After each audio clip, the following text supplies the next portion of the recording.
दोस्तों आप सभी को राम राम। बहुत ही बड़ी अपडेट यहाँ पे ला रहे हैं हम। आपको पता होना चाहिए कि जब भी देखिएगा, आपने सुना होगा तो सेबी ने देखिएगा ये रूल चेंज कर दिया, ये रूल कठिन कर दिया, ये डिफिकल्ट कर दिया, ये ऐसा कर दिया, ये ज़्यादातर आप सुनते हो। तो आज मैं आपके लिए एक अच्छी इन्फॉर्मेशन लाया हूँ जो बैंकिंग स्टॉक्स के लिए भी बहुत अच्छी है और निफ्टी बैंक के लिए भी बहुत अच्छी है। तो ये पूरी इन्फॉर्मेशन आपको पता होनी चाहिए और वीडियो को अंत तक देखना है आपको, क्योंकि आपको पता है, वरना आप जान नहीं पाओगे कि डेरिवेटिव मार्केट में कहाँ पे चीज़ें आपके लिए बेहतर होने वाली हैं। अगर आप स्टॉक मार्केट में हो, ऑप्शन ट्रेडिंग करते हो, फ्यूचर ट्रेडिंग करते हो, तो आपको पता है कि ये इन्फॉर्मेशन आपके लिए बहुत इंपॉर्टेंट होने वाली है।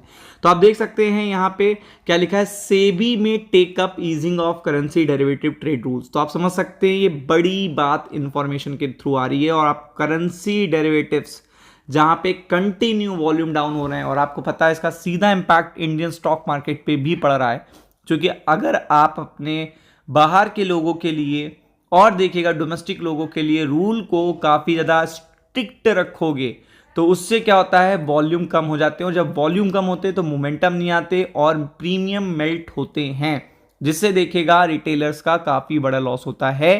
तो आप देख सकते हो यहाँ पे बहुत ही बड़ी इंफॉर्मेशन आ रही है विद सेबी एंड आरबीआई। यहाँ पे बोला गया सेबी विद आरबीआई, तो ये अपने आप में बड़ी बात है।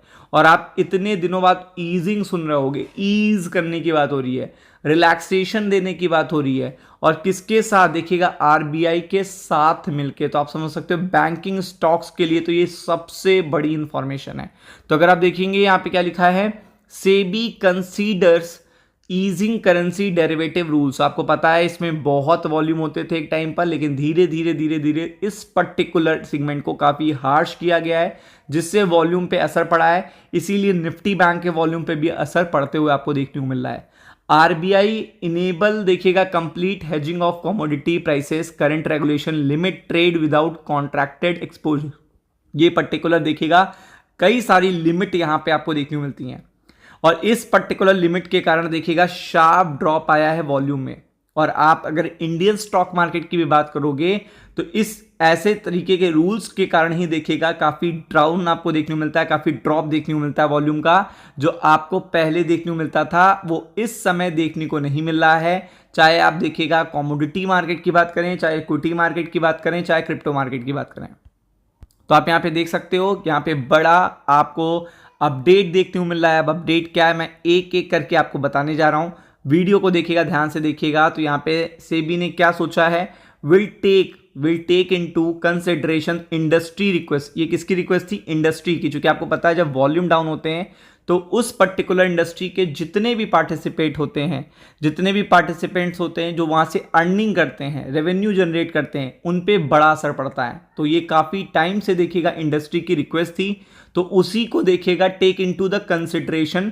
और इसमें क्या थी कि ईज करे जाएं regulation for the currency derivative trade in order to facilitate complete hedge of commodity. तो आप समझ सकते हैं इस कारण से ये बातें कही जा रही थी, बट इस पे कोई भी अपडेट नहीं आ रहा था।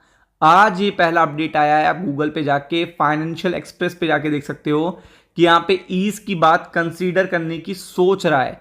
और आपको पता है कि एमसीएक्स और कमोडिटी डेरिवेटिव मार्केट और ये सारे मार्केट देखिएगा सीधा कोरिलेटेड है इंडियन स्टॉक मार्केट से, क्योंकि आपको पता है कमोडिटी से मिलकर कंपनियां बनती हैं। तो आपको पता है कि यहाँ पे अगर किसी कमोडिटी के लिए अच्छी इंपॉर्टेंट अपडेट आ रही है तो आपको पता है कि वहाँ पे उन स्टॉक्स पे भी काफ़ी, उस सेक्टर पे भी काफ़ी असर पड़ेगा।